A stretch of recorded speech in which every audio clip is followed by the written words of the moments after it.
जब 13-14 ईयर्स की एज में बाकी बच्चे कॉमिक्स देख रहे थे, कार्टून देख रहे थे, उस समय एक पर्सन ऐसा था जो स्टॉक मार्केट देख रहा था, बाकी कंपनीज के जो फंडामेंटल्स थे उनको पढ़ रहा था, उनकी बैलेंस शीट को पढ़ रहा था। जी हाँ, मैं बात कर रहा हूं वॉरेन बफे की, जो टॉप 10 रिचेस्ट पर्सन में आते हैं, जिनके वर्ल्ड लेवल पर अगर हम बात करें स्टॉक मार्केट में काफ़ी ज़्यादा चर्चे हैं, क्योंकि उन्होंने 14 साल की उम्र में ही स्टॉक मार्केट में इन्वेस्ट करना शुरू कर दिया था, कंपनीज की बैलेंस शीट को पढ़ना शुरू कर दिया था। तो आज के समय में जिनको बोला जाता है कि जो स्टॉक मार्केट से बने हैं वॉरेन बफे, पूरी दुनिया में जिनकी एग्जाम्पल दी जाती है, तो वो आखिर कैसे इतने रिचेस्ट पर्सन बने हैं, उनके बारे में ही आज हम बात करने जा रहे हैं, जहां पर हम देखेंगे कि स्टॉक मार्केट जो है वो कैसे लोगों को एक दिन में या एक महीने में अमीर बना देती है। अगर आपके पास नॉलेज है तो आप भी बन सकते हैं। आज की वीडियो में हम वही बात करने जा रहे हैं। देखेंगे कि आखिर स्टॉक मार्केट होती क्या है, क्या ये सच में जुआ होता है जो बाकी लोग बोलते हैं कि आप गैम्बलिंग मत कीजिए स्टॉक मार्केट में जाकर, क्या ये सच में वैसा ही है या फिर इसके पीछे का कोई राज है, उसके बारे में आज की वीडियो में हम बात करने जा रहे हैं, जो कि मैं काफ़ी देर से इस टॉपिक के बारे में बात करने जा रहा था, that what is stock market. Stock market क्या होती है, कैसे आपको इन्वेस्ट करना है, what is the right way and what is not to do in stock market, उन सभी के बारे में हम बात करने जा रहे हैं। तो लास्ट तक इस वीडियो को देखिए। अगर आपने कहीं भी इसको मिस कर दिया या बंद कर दिया तो आपको हाफ नॉलेज मिलेगी और जो बाकी लोग गलतियां करते हैं वही आप करेंगे। शेयर मार्केट में इन्वेस्ट करने के लिए दो तरीके होते हैं, एक होता है डायरेक्ट मेथड और दूसरा होता है इनडायरेक्ट मेथड। डायरेक्ट मेथड होता है जब आप खुद की तरफ से डायरेक्टली स्टॉक मार्केट में इन्वेस्ट करते हैं, और जो इनडायरेक्ट होता है दैट इज म्यूचुअल फंड, जहां पर बड़ी बड़ी कंपनीज के पोर्टफोलियोज बने होते हैं, उनके थ्रू आप इन्वेस्ट करते हो स्टॉक मार्केट में। आप म्यूचुअल फंड्स को खरीदते हो और जो म्यूचुअल फंड आप खरीदते हो तो वो जो म्यूचुअल फंड ओनर होता है या फिर जो उसको मैनेज करता है वो आगे आपकी तरफ से कंपनीज में इन्वेस्ट करता है। अब जब भी आप स्टॉक मार्केट में डील करते हो तो इसका ये मतलब होता है कि आप डायरेक्टली उस कंपनी के जिसके आप शेयर खरीद रहे हो उसके आप मालिक बन रहे हो। सपोज कीजिए अगर आपने रिलायंस के शेयर खरीदे, चाहे आपने 10 शेयर ही क्यों ना खरीदे हो, तो उसकी जो वैल्यू होगी उससे यह पता चलेगा कि आप रिलायंस कंपनी के मालिक बन चुके हो। कितने परसेंट बने हो वो आपकी कैपेसिटी पे डिपेंड करता है कि आप उसमें कितना इन्वेस्ट कर रहे हो। अब हालांकि आपने देखा होगा कि फेसबुक ने रिलायंस जियो में इन्वेस्ट किया, तकरीबन 10% की स्टेक ली है उस कंपनी में। तो इसका यह मतलब है कि जो फेसबुक है वो 10% हिस्सेदार बन चुका है रिलायंस जियो कंपनी। इंडिया की अगर हम बात करें तो सिर्फ 4% ऐसे लोग हैं जो स्टॉक मार्केट में इन्वेस्ट करते हैं, और वहीं अगर हम यूएस के बारे में बात करें तकरीबन 50% लोग वहां के स्टॉक मार्केट में इन्वेस्ट करते हैं। और वहीं अगर हम लॉकडाउन पीरियड के बारे में बात करें तो इंडिया के लॉकडाउन पीरियड के दौरान तकरीबन 10 लाख लोग जो हैं वो स्टॉक मार्केट में डील करना उन्होंने शुरू कर दिया है, वहां पर इन्वेस्ट करना शुरू कर दिया है। क्यों ये जो 10 लाख लोग थे, जहां बाकी लोग घर पर बैठे थे, तो क्यों इन्होंने स्टॉक मार्केट में इन्वेस्ट करना शुरू कर दिया? स्टॉक मार्केट के बारे में बात करने से पहले हमें यह जानना होगा कि आखिर सेंसेक्स क्या होता है। देखिए, सेंसेक्स जो होता है वो बेसिकली जो बड़ी बड़ी कंपनीज है, टॉप 5000 कंपनीज हैं जो बॉम्बे स्टॉक एक्सचेंज में आती हैं, वो सब मिलकर बनाती हैं बॉम्बे स्टॉक एक्सचेंज को, और उनमें से जो टॉप 30 कंट्रीज होती हैं वो मिलकर जो पॉइंट्स है वो सेंसेक्स को बनाती हैं। अब जो सेंसेक्स के पॉइंट्स आप देखते हो कि सेंसेक्स में 10,000 पॉइंट की गिरावट देखने को मिली, 1000 पॉइंट की गिरावट देखने को मिली, उसका मेन मोटिव ये नहीं होता है कि आपको ये बता रहे लग गए हैं कि 1000 रुपए गिर गया है कोई शेयर। उसका ये मतलब होता है बेसिकली एक क्राइटेरिया सेट किया हुआ है जो टॉप 30 कंपनीज हैं उनके पॉइंट्स लेकर, कि उससे पता चल सके कि आखिर मार्केट में, आखिर सेंसेक्स में कैसा हमें आने वाले समय में जो कॉन्फिडेंस है देखने को मिल रहा है, क्या वहां पर जो स्टॉक मार्केट है ऊपर जा रही है या स्टॉक मार्केट नीचे आ रही है। और दूसरी तरफ अगर हम निफ्टी के बारे में बात करें, निफ्टी का मेन मतलब होता है नेशनल प्लस 50। जो टॉप 50 कंपनीज हैं वो आती हैं निफ्टी में, जहां पर तकरीबन 50 कंपनीज मिलकर उनके पॉइंट्स को बनाती हैं। एक क्राइटेरिया जैसे सेंसेक्स में सेट किया गया है वैसा ही निफ्टी में भी सेट किया है, जो हमें यह दिखाता है कि क्या आखिर निफ्टी में सेंटीमेंट है, निफ्टी के ऊपर जो निफ्टी की कंपनीज है वो ऊपर जा रही हैं या फिर नीचे आ रही हैं उनके प्राइसेस में। अब हमने देख लिया कि आखिर सेंसेक्स और निफ्टी क्या होता है। अब मेन बात आती है कि कैसे हमें इन्वेस्ट करना है। देखिए, अगर आपने स्टॉक मार्केट में इन्वेस्ट करना है तो इसका मैं गोल्डन रूल आपको बताता हूं, never track news, always track trend. मतलब मेरा कहने का कि जब भी आप न्यूज में देखते हो कि आपको न्यूज में दिखाया जाता है कि सेंसेक्स में भारी गिरावट, निफ्टी में काफी ज्यादा जंप देखने को मिली, ऐसी जो भी चीजें आपको न्यूज में दिखाई जाती हैं उसको ट्रैक मत कीजिए। बहुत लोग यही गलती करते हैं, न्यूज को देखकर, लोगों के सेंटीमेंट को देखकर इन्वेस्ट कर देती है, जो कि बहुत ही गलत डिसीजन है।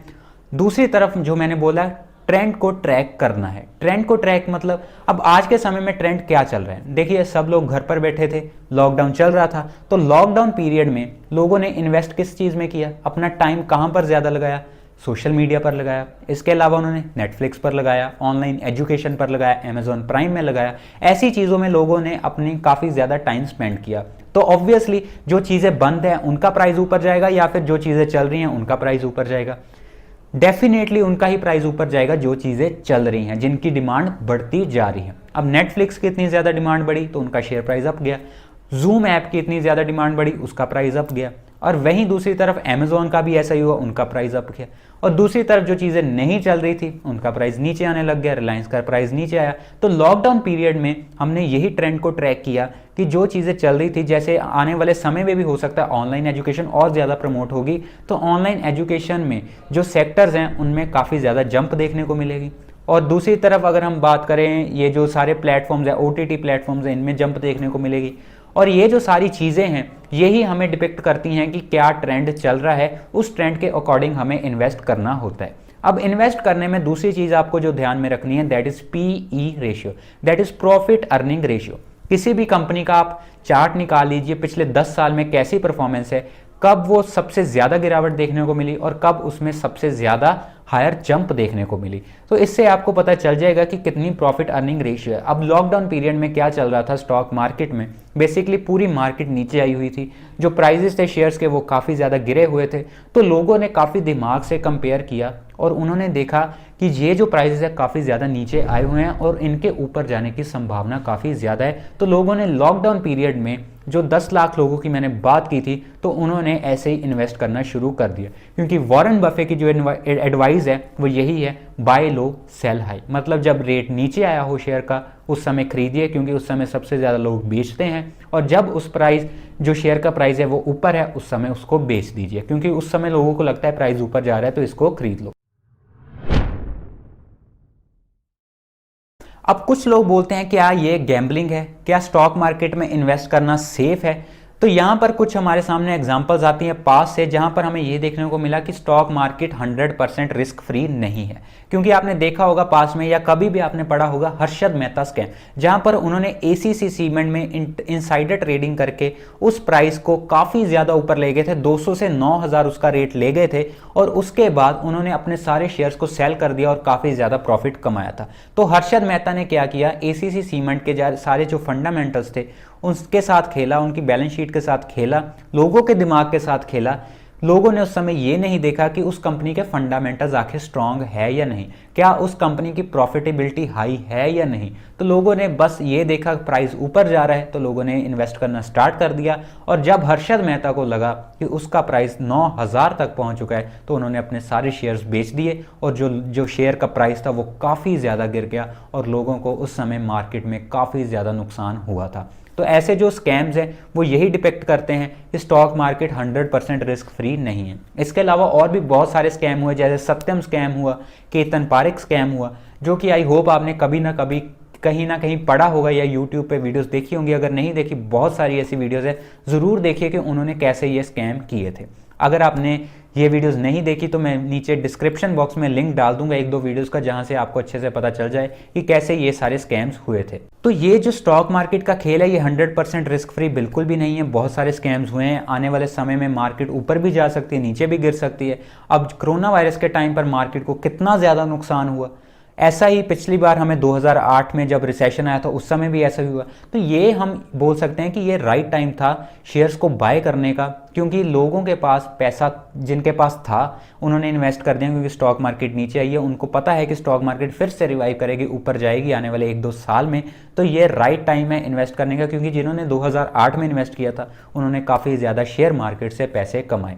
और वहीं दूसरी तरफ अगर हम शेयर मार्केट के बारे में बात करें आज के समय में, तो अगर आप लॉन्ग टर्म इन्वेस्ट कर रहे हो तो आपके लिए डेफिनेटली सेफ है, क्योंकि अभी अगर आप इन्वेस्ट कर देते हो तो मार्केट ऊपर जाएगी, डेफिनेटली इकॉनमी रिवाइव होगी और आपको बेनिफिट होगा। लेकिन अगर आप शॉर्ट टर्म के लिए इन्वेस्ट कर रहे हो तो मेरी राय में आप बहुत बड़ा रिस्क ले रहे हो।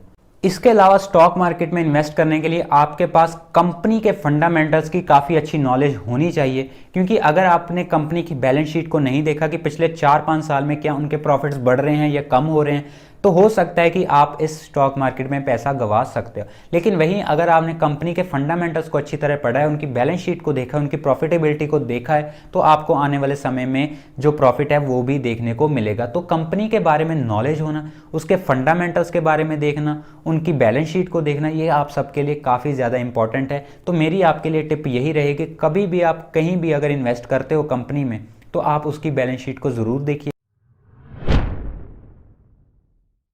अब मेन बात आती है स्टॉक मार्केट में इन्वेस्ट आखिर करना कैसे है। पास्ट में काफ़ी ज़्यादा प्रॉब्लम आती थी स्टॉक मार्केट में इन्वेस्ट करने के लिए, हालांकि आज के समय में ये काफ़ी ज़्यादा सिंप्लीफाई हो चुका है। आपके पास 3 चीज़ें होनी चाहिए, एक बैंक अकाउंट होना चाहिए, ट्रेडिंग अकाउंट होना चाहिए और इसके साथ साथ आपके पास डीमैट अकाउंट होना चाहिए।